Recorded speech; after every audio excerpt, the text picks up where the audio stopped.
the top 5 things that you need to do before Warzone drops. And at the end of the video, I promise this is not clickbait and it's worth it. There's a secret setting that not many people know about, and I even got a lot of pros such as Diaz Biffle and Adrian to change this. All right, first and foremost, before you do everything, you better request your day off. If you got work, it's time to get sick. And if you got homework to do, well, too bad. I'm just kidding. Don't do that. I wasn't kidding. Do it. Jokes aside, this Warzone drop is going to be insane. So let's get into it. So first and foremost, what I want you to do is level up the appropriate guns. I recently did a deep dive video going over which guns I think are going to be meta when Warzone integrates. If you want an in-depth analysis of that, you can click on this video. But for now, let's go over 5 guns that I think you need to level up right now. First, I want you to make sure you level up the Model L. This AR right now is one of the best guns in Black Ops 6. So make sure you have it. I personally think it's going to be viable in Warzone, but only time will tell. Next, make sure to level up the C9 SMG. Make sure you have this leveled up because I genuinely think out of all these 5, this one is almost guaranteed to be meta. Then I want you guys to level up the KSV. This submachine gun right now is, in my opinion, the best SMG in Black Ops 6. I know that Warzone is going to have different gun values and different damage ranges, so this gun might not be as good, but you never know. As of right now, it's meta in BO6. Now, the next gun, which I think is the best gun in Black Ops 6 all around, is the AEK. This is a 3-round burst marksman rifle, and right now,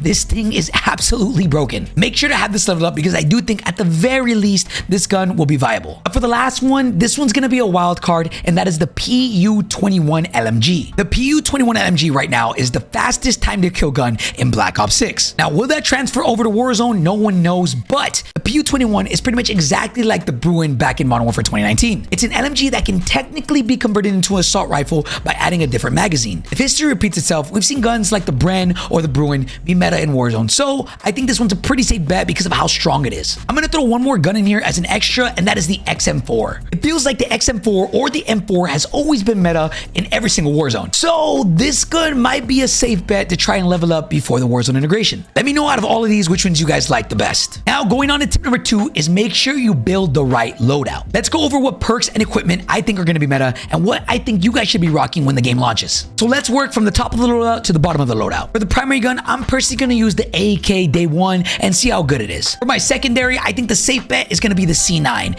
That or the KSV, but in my opinion, the C9 is probably going to be meta, so I'm going to go ahead and use that. And for the last weapon, as you know, you get a designated melee spot. Moving on to the equipment, I think tacticals are going to be actually really important this year. As we know, in the last couple years, smokes have been incredibly meta, and honestly, they've been really broken. With the whole backpack system being taken out of the game, things are definitely going to change. There's a wide list of tacticals such as concussions, flashes, smokes, and other things, but the one tactical that I think will be meta day 1 is going to be the stim. Call of Duty has already said that the stim not only regenerates your health, but also makes you faster. Yes, you heard that right. OG stims are returning. Now, to what extent faster you get when popping a stim, I don't know. We're going to have to wait and see, but in my opinion, you should 1000% be using stims on launch. Moving on to lethals, honestly, this one's kind of a wild card. There's a lot of good lethals that you can use here. There's the frag grenade, the sticky grenade, the thermal barrack grenade, and there's a new one called an impact grenade. In my opinion, I'm going to go with the safe bet here, and I'm going to go with the sticky grenade. This is pretty much the Semtex, and in my opinion, you can't go wrong with using this. I do want to add a side note here and claim that maybe the blast trap, which is a new lethal, could potentially be really broken in Warzone. This is kind of like a claymore and a Semtex all in one. You pretty much stick it to the wall and it stays there, and when somebody passes by it, it explodes. So I can see a lot of people making plays with that, where they put it on the door to camp, or they use it as a tactical advantage where they're running from an enemy, they put it on the door, and as they're running, they bait the player into it. I don't know. This has a lot of use cases. Now, moving on to, in my opinion, the most important thing out of this entire loadout section, that is the perks and wildcards. I already went over a whole video going over every single perk, every single thing that they do. So if you want to check that out, you can check it here. But there are a lot of different perks this year, and a lot of them are really broken. You can set up combos with different perks, and a lot of them supplement each other. I do think that this was intentional, as opposed to what we've had in the last couple years, where every single perk was pretty much the same across everybody's loadout. Now you're going to have a pro and a con to pretty much every single loadout. Different players are going to have different playstyles with different perks. So first, let's go over perk slot number 1. To be honest, this is the worst perk category out of all of these, and there's only really like 2 that are viable. One of them being Scavenger, which pretty much starts you off with the max amount of ammo that your player can handle. You can obviously resupply ammo from players that you killed, but they also drop plates, so this is going to come really in handy in those crazy gunfights. You can obviously resupply ammo from enemies that you've killed, but enemies also drop plates with this perk. That's going to come in handy for all the resurgence maps where you're constantly moving and in constant action. But in my opinion, what I'm going to be using is Dexterity. This perk reduces motion while jumping, sliding, and diving, but not only that, this also reduces the damage that that you take when falling. As we all know, Modern Warfare 2 introduced Sway and all this other stuff that's horrible. So this perk kind of counters that. But not only that, this is also like Mountaineer in the current Warzone. So in my opinion, I do think people are going to be using this more than any other perk in perk category 1. Now for perk category 2, this one is going to be incredibly hard to choose from. You have one perk, which is probably one of the most broken perks in the game, which is Tracker. This lets you see enemy footsteps, and bullets that you fire briefly mark an enemy for you and your squad. And also, enemies that down you are automatically pinged. This is pretty much Tracker and Combat Scout in one. This is going to be a very ratty perk, but honestly, I don't blame anybody for using this. It is going to be broken. But not only Tracker, they also have a new perk called Sprinter, which we've been asking for a long time, and this lets you automatically tac sprint indefinitely. Yes, you heard that right. Unlimited tactical sprint. So for players that play really fast, Sprinter will probably be the move. But there's still one more perk that might be even more broken than all of these, and that is Quick Fix. For Quick Fix, killing enemies or inserting armor plates immediately starts health regeneration. But that's not all. You can also insert armor plates one-handed. So what exactly does that mean? You will be able to fire your gun while also plating up. That means when you're in gunfights, you can choose to re-engage enemies while also plating up at the same time. And if this is anything like zombies, you might even be able to plate up faster with this. So you're gonna have to choose between Tracker, Sprinter, and Quick Fix. I am personally gonna be rocking Quick Fix here. And finally, to perk slot 3, this one is also gonna be kind of difficult. To start us off, you have Tempered. Now, we all know what Tempered does. You pretty much regen your full plates with 2 instead of 3 plates. Now, imagine having Tempered with Quick Fix. That could be absolutely insane. But there's still one perk that is incredible, and that is Gung Ho. Gung Ho reduces movement penalties when reloading or using equipment. But this is the big one. You are able to reload while tactical sprinting. So maybe people might not understand how crazy this is, but in the current Warzone, you are able to reload while sprinting. Now imagine being able to reload while tactical sprinting. That pretty much means that players are not going to be able to catch you after you engage them and then disengage. I can just imagine how crazy things are going to be with Gung Ho and Sprinter, or even Gung Ho and Quick Fix. So because of that, in my opinion, Gung Ho is the one that I'm going to go with. Now moving on to wild cards, which is something completely new to the Warzone system. I'll explain it. Wild cards are pretty much kind of like an added perk. There's only 4 of these, and 3 of them are pretty busted. So one, you have Overkill, which, as you know, pretty much you get 2 primary weapons. But Overkill is also Underkill, so you can also have 2 secondary weapons if you'd like. Then you have this new one called Battle Ready. This gives you an automatic UAV when grabbing your loadout and starts you off with maximum ammo. Battle Ready starts you off with your loadout with a UAV and a utility box. I can see this being useful in the end games or even in the beginning game where you want to know where everybody's at. This one could be really broken. And the final one that I think most people are going to be using is Gunfighter. This pretty much makes it so that way your primary gun no longer uses just 5 attachments, but it uses 8. You're going to have a choice here. Most people would choose between Overkill or Gunfighter. Here are 2 separate scenarios that I see mostly happening. If you grab Overkill, you're going to have to spend $6,000 to buy another primary weapon in the buy station that gives you 8 attachments. Or you can rock Gunfighter, get your automatic 8 attachment gun, and then pay $2,500 to get your secondary with 5 attachments. Again, the possibilities here are endless,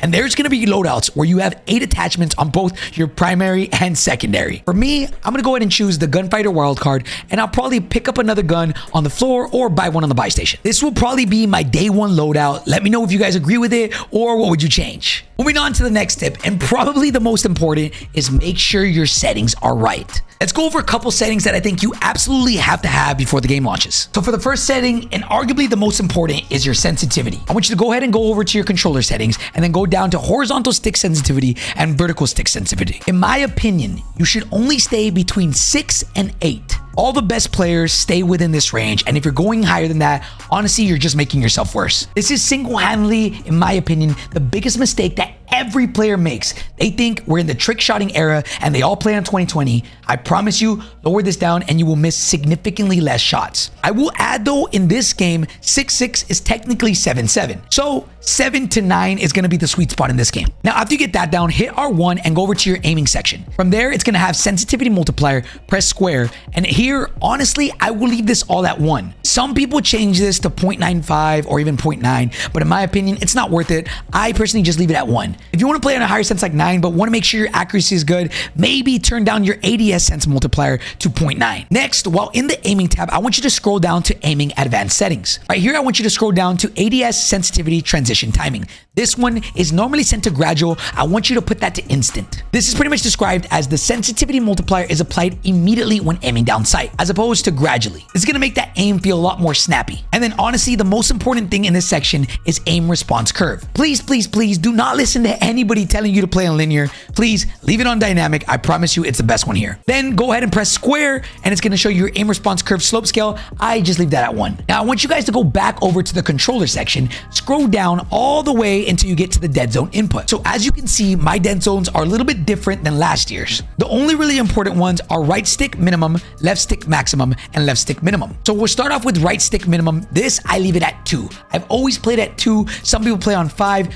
Honestly, I would leave it anywhere between 0 to 5. You can use the rule of thumb. If you're having stick drift, turn it up. But me personally, even with stick drift, I always just leave it at 2. I just feel like whenever I'm playing and I have my thumb actually on the stick, I normally don't get any stick drift. It's only when my hand is off the controller. Then for my left stick minimum, I put that at 0. To be honest, in this game, movement is everything, strafing is everything. And that's why I have it set to this, to make it really, really sensitive. Now, one thing I want you guys to really note here is make sure your left stick max is on 60 to 65. In this game, there's a slight delay when going from walking or running to tactical sprinting. This is going to pretty much make it to where you hit your maximum threshold to enable tactical sprinting immediately. Now, in addition to that, head over to the movement tab here and go to your sprint assist. Make sure this is on tactical sprint assist. Go ahead and click square for me there, and then make sure your sprint assist delay is on 0. This is going to make it where you get 0 input delay when going from a regular sprint to a tactical sprint. Now, while here, scroll down to your slide and dive behavior. I'm telling you right now, if you're not playing on hybrid, you are putting yourself at a disadvantage. Hybrid pretty much makes it to where you're able to tap to slide, but also tap to dive. I slide with my R3. So if I wanted to slide, all I do is click R3 and I slide instantly. But if I wanted to dive, I would hold down my left stick while also clicking R3, and that would make me dive. This makes it to where you can utilize both. Yes, you will mess up at times and it will feel clunky, but I promise you, stick with it. It is worth it in the end. When it comes to Warzone, being able to dive off of buildings and pull your chute is going to be very important. So don't get caught lacking with hold to dive. Moving on to number 4 is make sure to practice your movement. Movement is not everything. You're still going to have to hit your shots, but being able to have fluid movement and outmaneuver your opponents is going to give you that slight advantage over everybody. Omni movement, in my opinion, has really changed the game. So what I would do is get into a private match and just practice, especially if you're just now switching to hybrid. Make sure you get used to diving. Make sure you get used to diving backwards. Honestly, there are going to be some crazy clips that are possible, and in my opinion, you should definitely get your Omni movement down perfect. I'm going to include a video of one of my homies, Zyro, who's gotten really good at Omni movement, and I want you guys to see what type of stuff is possible. Being able to slide in every single direction, dive in every direction is going to be absolutely insane. So make sure you practice your slide drop shots. Make sure you practice your sliding. Make sure you practice your snaking. Practice every single movement possible. And finally, for tip number 5 is get your shot down. At the end of the day, shooting is king. You can have the best movement, but if you're not hitting your shots, then it doesn't matter. What I would do is get into a private match and get as many bots as possible. I personally used to shoot 1,000 bots a day. This helped me significantly get my aim down and honestly improve my centering way more than it used to be. Start the bots off on regular difficulty, and then whenever you feel like you're ready, put them up to veteran and see how crazy you can go. At the end of the day, the level of difficulty of the bots doesn't really matter. It's more of trying to see, can you keep your centering perfect throughout a long gaming session? For those of y'all that don't know what centering is, it's pretty much just keeping your center dot where you think or where enemies are. So if you're slicing around a corner, make sure you keep that center dot where you think there's about to be an enemy. An example of this is, let's say you're about to fight somebody on a 2-story building. You slide cancel around the corner, but before you do, you make sure you put your crosshair where you think the enemy is going to be on a head glitch. From there, it's very easy to just aim down sight and shoot your gun, as opposed to having to recenter your dot onto the enemy and then aiming down sight and shooting. Centering, in my opinion, is the most important skill to have, and it honestly is what separates the average Joes from literally the best in the world. Now, for all the homies who stayed to the end of the video, I'm gonna give you one more special tip. Treyarch secretly added something to the game, and in my opinion, this is gonna change a lot on how people aim. All right, so I want you guys to head over to your settings and then go to interface. From here, I want you to press R1 and go to your gameplay HUD. Now from here, scroll down to your crosshairs and press square. Treyarch has added the ability for you to change your crosshair color. By default, it's white. But in certain situations, you can't really see your center dot or your crosshair. Now, with the ability to change the color of your crosshairs, this got my brain moving. And I pretty much asked Google, what color does the eye catch the fastest? And Google said a color between green and yellow. Think of a tennis ball. So I went ahead and changed my crosshairs to a color that I personally think is the best. Go down to your crosshair color, click it, and then change the hex code to FFFF00. This is gonna be a neon yellow. And as you can see right above me, this is gonna make your crosshairs yellow. Honestly, you should definitely try this out. For me, I noticed that sometimes I wasn't even paying attention to my center dot, but now that it's yellow, it's impossible to miss. I also put my crosshair dot on, and I put my center dot scale to the largest to make sure I don't miss it. So let me know if you guys like these tips videos. I will continue to do them. I appreciate you guys, and I'll catch you guys in the next one, baby. Peace, peace, peace.